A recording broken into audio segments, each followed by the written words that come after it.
Hi. Welcome. Happy New Year. Yes. Happy New Year. Happy 2020. I'm your co-host, Jacqueline Leach today. And I have Amy.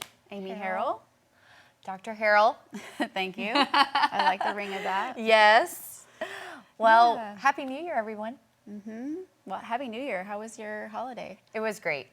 It was a Yeah. lot of fun with Jackson and Santa and great family time and some downtime. So it was good. How about you?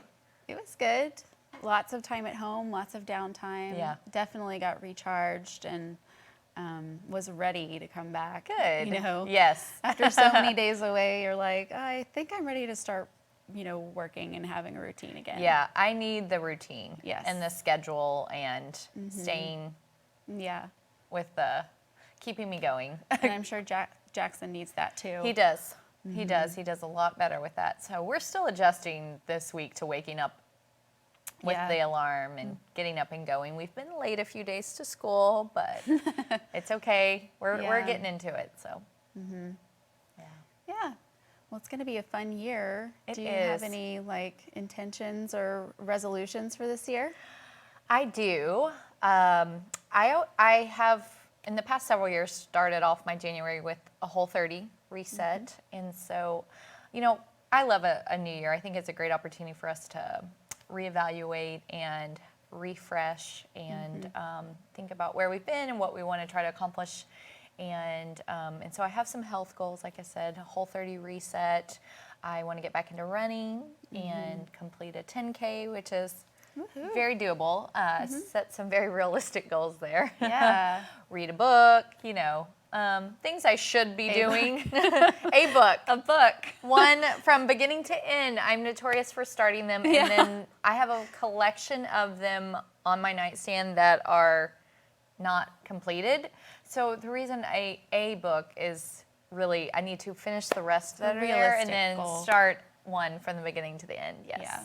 So, Realistic ones are, I think, the name of the game. I'm Yes. not like a huge fan of setting, resolutions, but I do think, because I think we need to be constantly, Yes. reevaluating those. But I do think it's a good time of year to think about where you want to be. And I do have my own health, fitness related goals. I usually set a goal for like how many miles I want to ride on my bike or how many miles I want to run. But for me this year, I think I want to be just a little bit more like conservative with usage. I think there's just a lot of waste. Like you think about packaging and like Yes.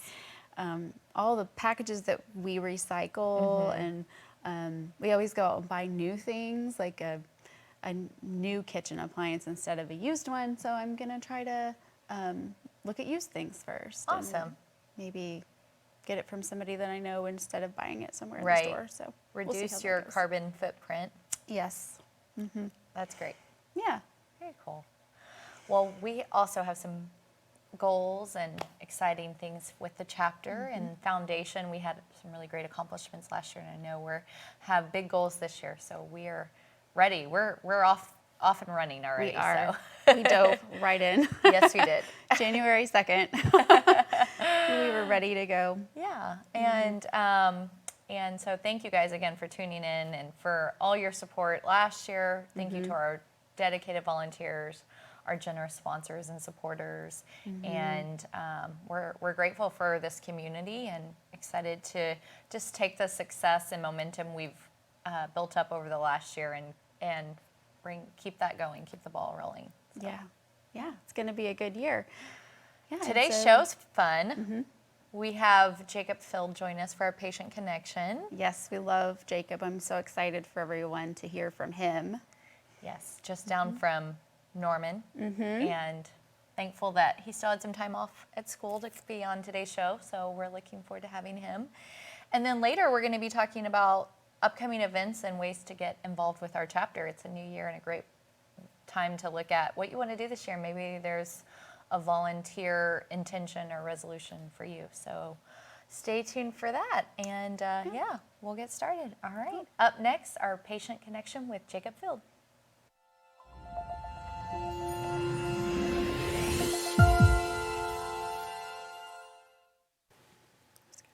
Hi, Jacob.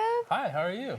Thanks for joining us Of course, today. I'm glad to be here. I'm so glad that we caught you before you went back to school. Yeah, the timing worked out well. I know. Well, I want everyone to meet you, and I'll introduce you a little bit. You're so many things. You're a student at OU, Boomer Sooner. Thank you. You're a senior this year. You're a marketing major. I am. You are involved in intramurals. You're a brother. You're a son. You have an adorable little girlfriend, I do. Emma, I do. who we've met a couple times. But you're also a Crohn's disease patient. And so that's why you're here today, is we really wanted to have Jacob tell a little bit about his story and the onset of his disease and his journey. So how has that been for you? Like, what age were you diagnosed, and how did that go? Yeah, so I was 18 years old. I was a senior in high school when I was diagnosed. Coming right up on my Christmas break for high school. Had been really sick for a while. Had just like finished football. You know, I was pretty strong guy. You know, and just I started like losing weight and just had, you know, pain and all of those symptoms, and so we knew something was wrong. Started all the doctor visits. You know, it's a common story. A lot of misdiagnosis and a lot of that, and eventually, you know, after a couple months, finally got the diagnosis, and that kind of started my journey. So you were a senior in high school? I was. Yeah, and you were really active, right? What kind of sports did you play? I was a football player. You know, that was a big part of my life. Had done that for a number of years. So once I got diagnosed, you know, I kind of had to. Thankfully, the season was over. And looking back, I was very thankful to have been able to kind of finish that out before I got the diagnosis. But that kind of changed a lot once I got the diagnosis and started a whole new chapter of dealing with that and, you know, learning about the disease. I didn't know very much before I was diagnosed. So it definitely changed my life. Definitely. Have you had any complications along the way? No, I've been fairly fortunate with my disease. You know, I've had lots of colonoscopies and stuff. I actually had one yesterday. Yay! Yeah, so it went well. It went well, thankfully. Good. But no, I can't say I've had any complications. I've been pretty fortunate. I've been pretty healthy the last couple of years. Haven't had any setbacks or anything. So I've been thankful. Yeah.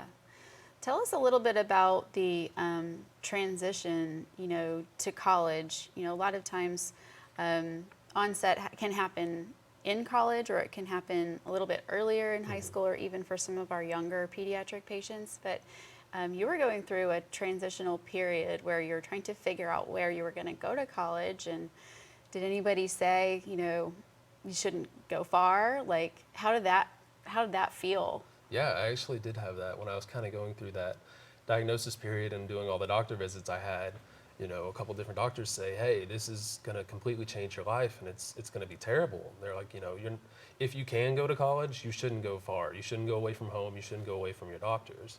And so eventually I met with Dr. Weisberg, and he became my GI, and I was so thankful. One of the first things he said is, you know, you can go wherever you want to go to school. You can do whatever you want to do with this disease. This disease won't define you. It won't limit you. It'll just be, you know, it's a part of my life, but I don't let it define me. And so those were the most reassuring words I could hear at that time, knowing that, you know, this didn't completely change my life. I mean, it was a different part of my life that I had to deal with, but I was still able to go be who I wanted to be without this limiting me. Wow, I bet that felt good to hear. It felt great, yeah. Yeah.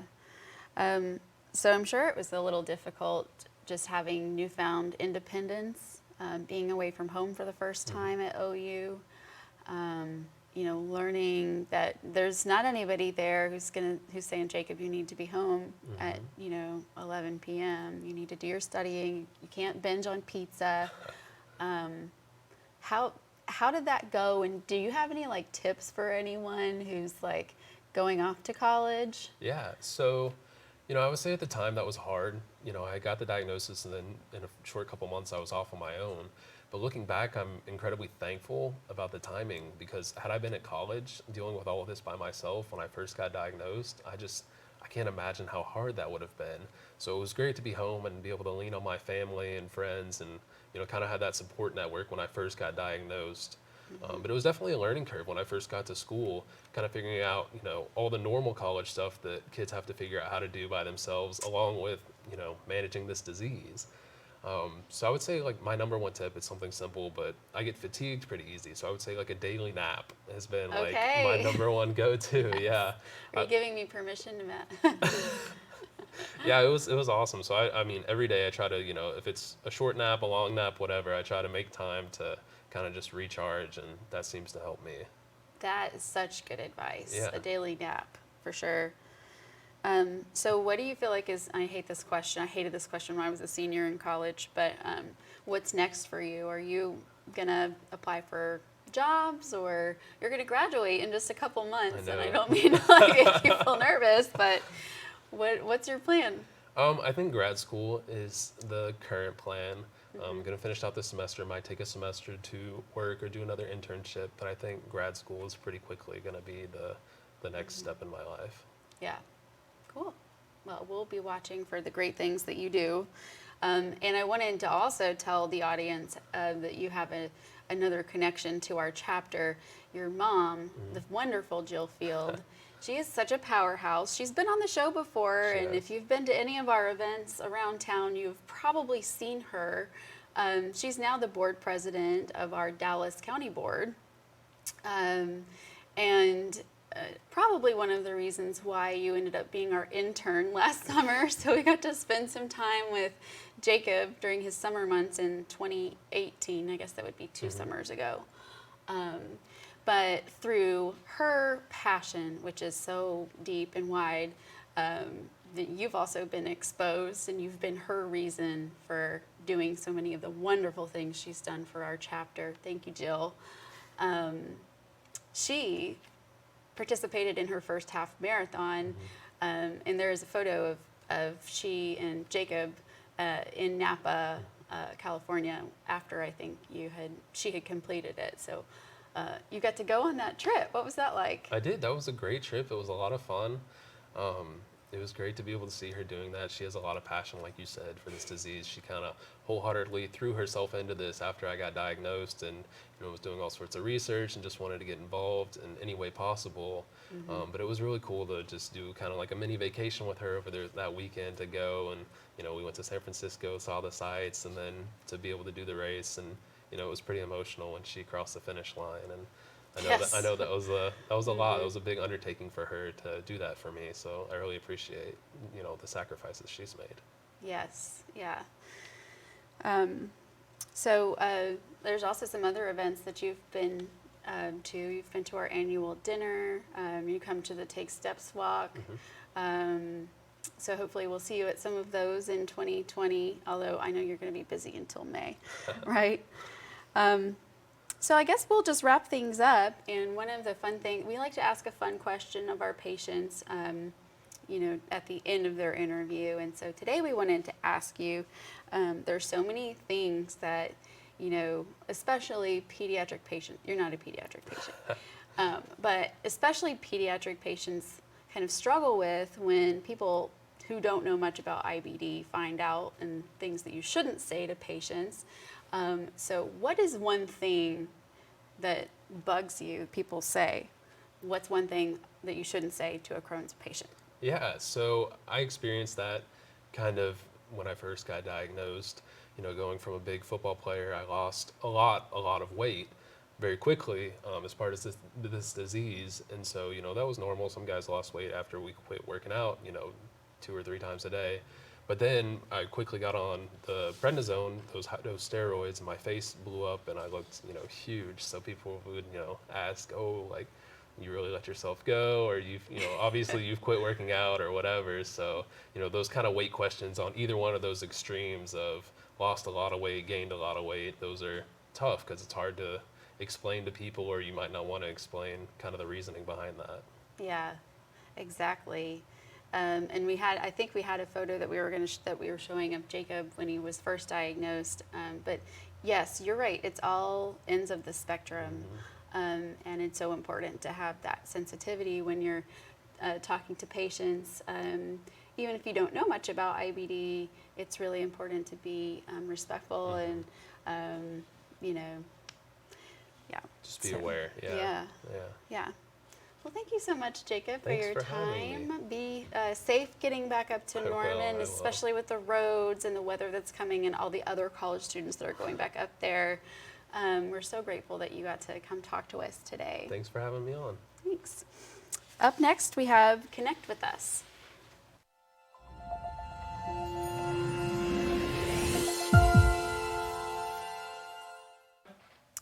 Welcome back, Jacqueline. Thank you, Amy. Isn't Jacob just a doll? Yes, and thank you so much, Jacob, again for coming on and doing that. I think he has such an important story to share because most common patients are diagnosed between 15 and 35, and it's such a transitional period in a person's life who doesn't have IBD. So learning how to really manage that transition and manage a new diagnosis, I can imagine is extremely challenging. And so I think it's great to hear from him and his story. And so we're thankful for him and all that he does too with us, and excited for next steps in his graduate school. But so we are, in our Connect with Us, we wanted to just talk about, with the new year, is a great way to get involved with the foundation. We are a volunteer-led organization, and we have so many different volunteer opportunities with us, and we're really asking you to think about if there's a place for you to join us and be part of our vital mission efforts. We have opportunities to serve on a committee. We really work in partnership with our volunteer committee members to plan and execute and fundraise with our different events. Also, day of support. Oh yeah, we run a very lean crew, and we do that so that more of the revenue that we generate through these events goes back to our mission. So we need volunteers on every single level. For instance, the Take Steps walks in Dallas and Fort Worth each have a committee. We are ramping up. We'll have our first Dallas Take Steps committee meeting on Tuesday, January 21st coming up. And that committee can always, be grown. And we can always welcome new people to that committee. And that group does a myriad of things. They go into the community and help recruit new teams for the walk. Those new teams are often the first connection that patients might have to the foundation, because we know that through Take Steps, that can often be the first thing they hear about through their doctor or the first thing they feel comfortable going to do. So new teams is really vital to the Take Steps walk and to the foundation as a whole, because that's how our patients get connected with us and they realize that there's a community out there. Other things that the Dallas Take Steps committee does, they help open doors with corporate sponsors. They help us get into lunch and learns. I'll go into a company and we'll do a quick presentation about the foundation, and then maybe someone from that organization is a patient or knows a patient and wants to be involved. So there's all sorts of stuff, and then we need logistical support on the day of the event. So there really is something for everybody. Absolutely. No matter what you want to do. Yes, and so if something's speaking to you, please reach out. We have shared the link. We even have a survey, an interest form actually on our chapter website where you can go and fill out right there, crohnscolitisfoundation.org/chapter/in Texas, and take a look and see if there's something that really speaks to you. We would love to have you join us and be part of this community and a part of what we're doing day to day.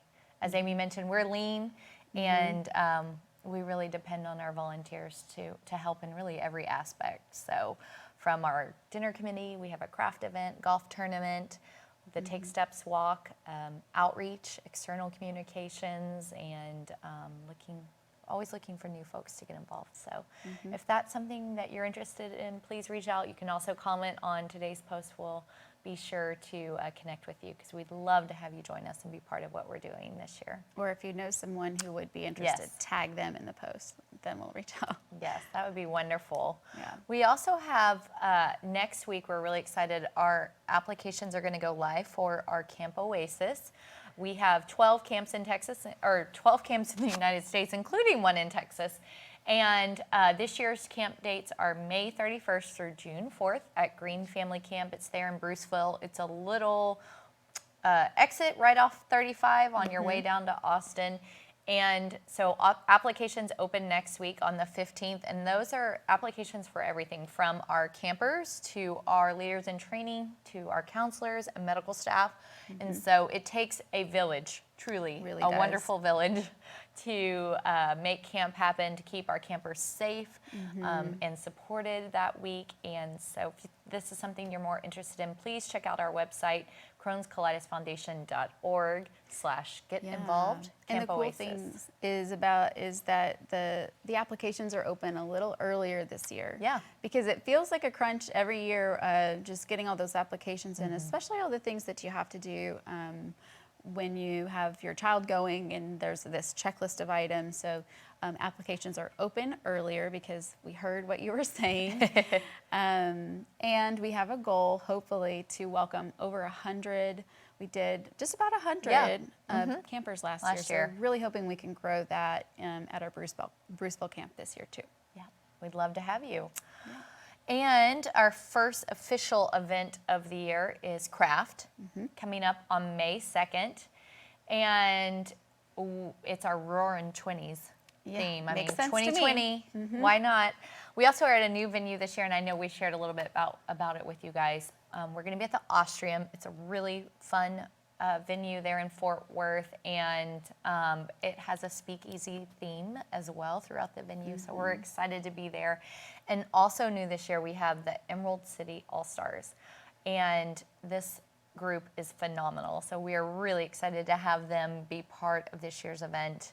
We've sold out the past 2 years. I anticipate selling out again, so do not delay on getting your tickets this year. It is truly a lot of fun. Definitely one of my favorite events that we do. Yes. Yeah. It is a craft cocktail competition. So we have 10 restaurants and bars from the Fort Worth community participate in making the best cocktail in Cowtown. And they come up with amazing cocktail recipes, and it is so much fun.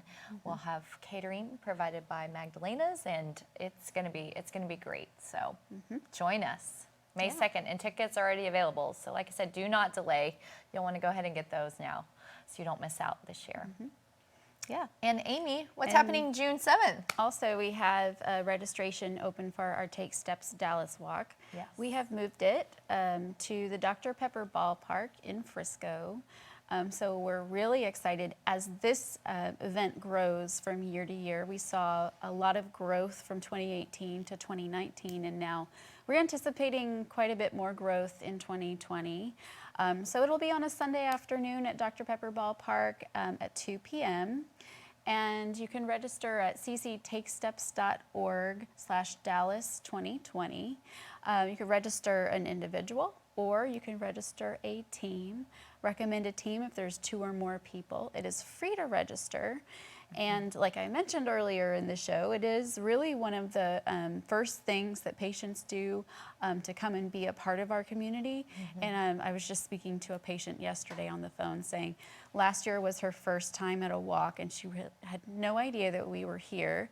And then she felt the community around her at the walk, and she got up on stage during our patient roll call. And I was in tears, obviously, because it's so important that you as patients, your caregivers know that we are here and we have events just like Take Steps to come and be a part of us.